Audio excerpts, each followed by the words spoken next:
Shark tank India के अंदर एक रेवोल्यूशन की तरह से चालू हुआ था और ये इंडिया के अंदर अब सिर्फ और सिर्फ एक स्कैम बनकर रह गया है। और इस चीज को पूरी तरह से स्कैम बनाने के अंदर हमारे जो शार्क है ना उनका पूरा पूरा हाथ है। तो ऐसा करते हैं हम इस वीडियो के अंदर ना एक रियलिटी चेक देते हैं, तुम भी ले लो और शार्क को भी देते हैं कि एक्चुअल में हम अपने लाइफ के अंदर अभी कर क्या रहे हैं। और जो एक्चुअल स्कैम इन्होंने शुरू कर रखा ना शार्क टैंक की मार्केटिंग के नाम पे, उसके बारे में थोड़ी बात कर लेते हैं। जिनमें से दो है कि जो कंपनी है ना उनका आईपीओ आने वाला, उनके बारे में बात कर लेते हैं। और जिनके आईपीओ के अंदर हम भी इन्वेस्ट करने वाले और तुम और हम दोनों ही शार्क बनने वाले हैं। और बचे हुए 3 शार्क की भी हम बात करेंगे, जिसमें से एक जो कि अपना डेटा नहीं दिखाता, दूसरा आदमी इसको उसकी खुद की कंपनी से निकाल दिया, और तीसरी शार्क जो कि मेरी फेवरेट है, चलो उसी से शुरू कर लेते हैं। मैं बात कर रहा हूँ विनीता सिंह शुगर कॉस्मेटिक की। मैंने थोड़ी देर पहले बोला कि विनीता मेरी फेवरेट है और उसका रीजन पता है क्या है? मेरे लिए आज के टाइम में सबसे बड़ा फेयर पता है क्या है? ये लोग अपनी इन्वेस्टमेंट करेंगे, वहां से पैसा निकालेंगे और उसके बाद अपना आईपीओ लाएंगे, उसको बेचकर तुम्हारे साथ स्कैम करके भाग जाएंगे। और मुझे इस चीज के ऊपर पूरा पूरा भरोसा कि विनीता की जो कंपनी है ना कभी भी आईपीओ नहीं लेके आएगी, उससे पहले ही खत्म हो जाएगी। क्योंकि जो हमारी विनीता मैडम है ना उनकी जो धंधा करने की डेफिनेशन है वो थोड़ी सी अलग है। हमारे यहाँ पे धंधे की डेफिनेशन पता है क्या है? चलो हम एग्जांपल के साथ लेते हैं। मान के चलो मैंने जो फोन है 100 रुपया खरीदा, इस मोबाइल के ऊपर मैंने खर्चा कर दिया 50 रुपए और इसकी कॉस्ट बना दी मैंने 200 रुपए, तो मेरा खर्चा पता है कितना है? 150 रुपए, प्रॉफिट हुआ 50 रुपए। और इस बेसिक सी चीज को ना हम लोग बिजनेस बोल देते हैं। और हमारी विनीता मैडम पता है क्या कर रही है? इस मोबाइल को 100 रुपया खरीद रही है, उसके ऊपर 150 रुपया खर्चा कर रही है और उसके बाद उसको 200 रुपया बेच देती है। जिससे भैया अगर देखा जाए ना तो प्रॉफिट तो बहुत ज्यादा दूर की बात होगी, 50 रुपए का लॉस हो रहा है। अगर हम इनकी कंपनी का डेटा देखें ना तो ऐसा करते हैं 2020 से लेकर 2025 तक इनका डेटा देख लेते हैं। 2020 के अंदर जो इनका ऑपरेटिंग रेवेन्यू था ना वो था 103 करोड़ रुपए। मतलब देखा जाए ना जो इन्होंने सामान बेचा था ना वो बेचा था 103 करोड़ रुपए का, लेकिन उसको बनाने और उसको बेचने के लिए इन्होंने 133 करोड़ रुपए जला दिए।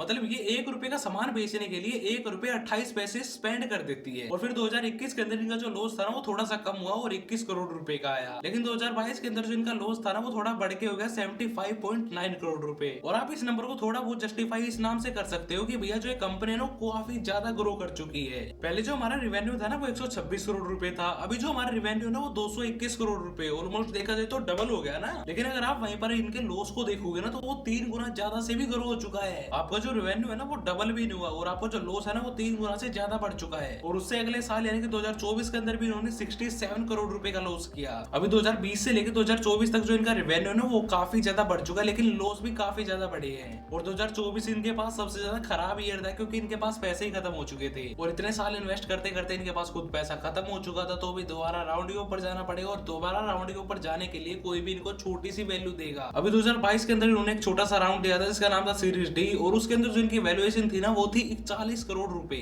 और 2022, 23 और 24 के अंदर इन्होंने तबाह के लॉस किया और 2024 तक इनके पास पैसे खत्म हो गए। उसके बाद उन्होंने फिर से इन्वेस्टमेंट उठा ली और अब की बार जब इन्होंने पूरी इन्वेस्टमेंट उठाई ना तो इन्होंने सीरीज ई के अंदर ये पूरा डाउनलोड नीचे से खेला था और जिनकी वैल्यूएशन थी ना वो 4000 करोड़ रुपए से घट के हो चुके 2700 करोड़ रुपए। और आपको बिलीव नहीं होगा इन्होंने 2025 के अंदर भी दोबारा से वैल्यूएशन उठाई है, वो उठाई है 1600 करोड़ रुपए। और इतना ही इनका जो 2025 का रेवेन्यू है ना वो है 415 करोड़ रुपए और ये जो नंबर है ना वो पिछले साल 505 करोड़ रुपए भी था। और इस बार ये प्रेडिक्शन की जा रही है कि इनका जो नंबर है ना ये 90 करोड़ तक कम हो जाए क्योंकि जो इनके मार्जिन है वो काफी ज्यादा कम हो चुके हैं। पहले इनका जो मार्जिन था ना वो था 2024 के अंदर इबिटा मार्जिन वो था 9.2% और अभी इस चीज की प्रेडिक्शन की जा रही है कि 26% तक माइनस में चला जाएगा। और इन चीज के चलते हुए जो इनका पिछले साल 68 करोड़ रुपए था ना वो 108 करोड़ रुपए हो जाएगा इस बार लॉस। लेकिन अगर बताओ ना तो हमें इन सारी चीजों से कोई फर्क नहीं पड़ता क्योंकि जो पूरा पूरा पैसा चला जा रहा है ना वो सिर्फ और सिर्फ इन्वेस्टर का है और इस चीज से हमारी जेब पे कोई इतना ही फर्क नहीं आ रहा है क्योंकि हम या तो इस चीज को देख के कुछ सीख सकते हैं या फिर कॉन्टेंट निकाल सकते हैं। लेकिन अगर हमें फर्क पड़ता ना तो सिर्फ और सिर्फ ऐसे लोगों से पड़ता जो ऐसी कंपनियों के अंदर इन्वेस्ट कर रहे हैं और उसके बाद इनको बनाने के बाद इनका आईपीओ लेके आते हैं। तो पहले बात कर लेते हैं लेंसकार्ट की। मैं सबसे पहले बता देता हूँ, अगर तुमने किसी भी इन्फ्लुएंसर की वीडियो देखी है और वो ये बात बोली कि भैया आईपीओ लेके आ रहे लेंसकार्ट वाले और ये तो बहुत अच्छा आईपीओ, तो भैया उनको पैसे मिले हुए हैं। अभी कुछ टाइम पहले ओला इलेक्ट्रिक का भी आईपीओ आया था, उन्होंने भी बहुत सारे इन्फ्लुएंसर को पैसे बांटे थे। अभी जो बहुत सारे प्रमोशन के चल रहे हैं ना ओला वालों के, वो काफी सारे पेड हो सकते हैं या फिर चल रहे हैं। मैं इन सारी चीजों के बिल्कुल भी खिलाफ में नहीं हूँ, लेकिन मैं तुम्हें बस इतना बता देता हूँ कि जब भी आईपीओ होने वाला होता है तो इनके खिलाफ मार्केटिंग करवाई जाती है, बहुत सारे इन्फ्लुएंसर को पैसा बांटा जाता है। और ये सारी चीजें मैं तुम्हें बता दूं कि जो पूरी मार्केटिंग हो रही है ना सिर्फ और सिर्फ इलीगल है। और अगर इन सारी चीजों को तुम जस्टिफाई करने के लिए मेरे को गाली देने वाले हो ना तो पहले पूरी वीडियो देख लो, उसके बाद गाली दे देना।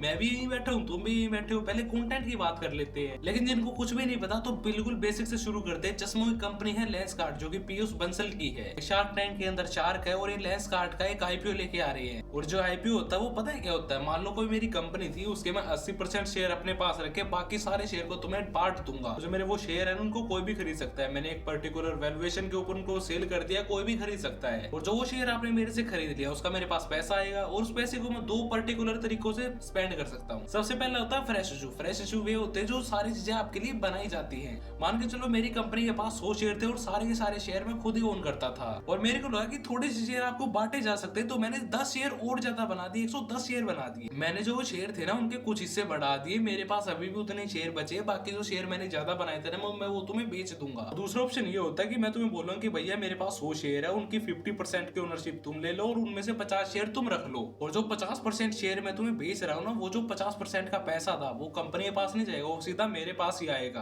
अगर कंपनी के शेयर है और उनको मैं बेच रहा हूँ तो वो जो पैसा आएगा वो सीधा कंपनी के पास जाएगा। अगर मेरे पास 100 शेयर मेरे पड़े हुए हैं, मैं उनको बेच रहा हूँ, अगर वो पैसा आएगा तो सीधा मेरे पास आएगा, उससे तेरे को कुछ मतलब लेना देना नहीं होना चाहिए। समझ गया? बहुत सिंपल है, इजी गेम है। अब आगे चलते हैं। और इस वीडियो के अंदर हम बहुत सारी इन्वेस्टमेंट की बातें करते हैं, तो मैं इस वीडियो में पहले ही बता देता हूँ कि मैं यहाँ पर कोई भी इन्वेस्टमेंट की एडवाइस बिल्कुल भी नहीं देता हूँ। अभी लेंसकार्ट का आईपीओ आ रहा है और उसके अंदर ये रेज कर रहे हैं 7,278 करोड़ रुपए जो कि अपने आईपीओ में डालने वाले हैं, जिसमें 2,150 करोड़ रुपए कंपनी को अलॉट किए जाएंगे रिफ्रेश इशू के लिए, जिसमें से कंपनी के ऊपर बहुत सारे ऑपरेशन होंगे, उनकी मार्केटिंग के अंदर बहुत सारी चीजों के अंदर स्पेंड किया जाएगा। और बाकी बचे हुए 5,128 करोड़ रुपए जो कि इन्वेस्टर के थे वो अपने घर पे लेके जा रहे हैं। जो पैसा तुम्हारा था वो उन्होंने ले लिया और वो अपने घर पे जा रहे हैं। और उन्हीं 5,128 करोड़ रुपए में से 824 करोड़ रुपए हमारे पीयूष बंसल के भी है। और अगर देखा जाए तो यहाँ पर दो सिचुएशन होती है। पहली सिचुएशन ये होती है कि भैया अगर फाउंडर अपने शेयर बेच के जा रहा है तो वहां पर हम इन्वेस्ट क्यों करें, और दूसरी सिचुएशन ये होती है कि भैया बंदे ने 15-20 साल लगा के अपनी ये कंपनी बनाई है और वो इन शेयर को भी ना बेचे तो क्यों ना बेचे, वो तो पैसे कमाएगा। और मेरा मानना भी यही है, अगर हमें पैसे कमाने का एक बेसिकली हमें एक छोटी सी अपॉर्चुनिटी मिल रही तो क्यों ना कमाया जाए। लेकिन यहाँ पर प्रॉब्लम ये नहीं है कि ये लोग पैसा कमा रहे नहीं, यहाँ पर ये प्रॉब्लम है कि ये लोग दूसरों को लूट कर पैसा कमा रहे हैं। ये लोग जो 7,000 करोड़ रुपए उठा रहे हैं ना मार्केट से, ये 70,000 करोड़ की वैल्यूएशन पे पैसा उठा रहे हैं। और ये नंबर सुन के तुम्हें ये चीज लग रही होगी ना कि हाँ भाई होगी कोई बड़ी कंपनी, हमें क्या क्या पता कौन सी कंपनी है। और इस पूरे नंबर को कैलकुलेशन करने के लिए ना एक नंबर होता है जिसका नाम होता है पी रेशियो,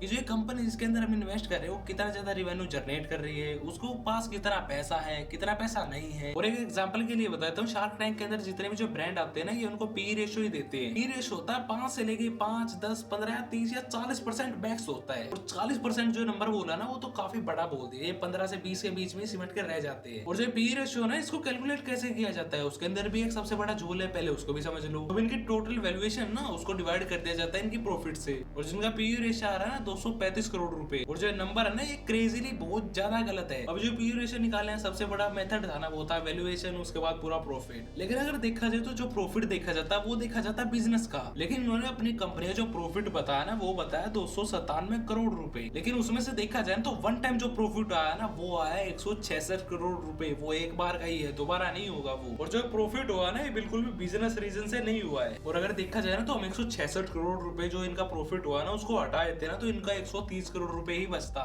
130 करोड़ का प्रॉफिट और इनकी जो वैल्यूएशन आई है ना वो है 70,000 करोड़ रुपए। और इस चीज को देख के ना तो इनका जो पी रेशियो है ना वो 500 से भी ज्यादा चला जाता है। और जहाँ पर आपके बहुत सारे इन्फ्लुएंसर आपको ये बात आगे बोलते हैं कि भैया इनके अंदर तो बहुत ज्यादा पोटेंशियल है, आप यहाँ पर इन्वेस्ट कर दो, ये कर दो, कुछ पोटेंशियल नहीं है, तुम्हारा पैसा ऐसे चुटकियों के अंदर जाके खत्म हो जाएगा। ऐसी और वीडियो के लिए लाइक कर ले, सब्सक्राइब कर ले, और इनके जाल में ना ही फंसोगे तो अच्छा रहेगा। भाई मेरे को पैसे नहीं मिले, मेरे को पैसे देते तो मैं ये बात ना भी बोलता।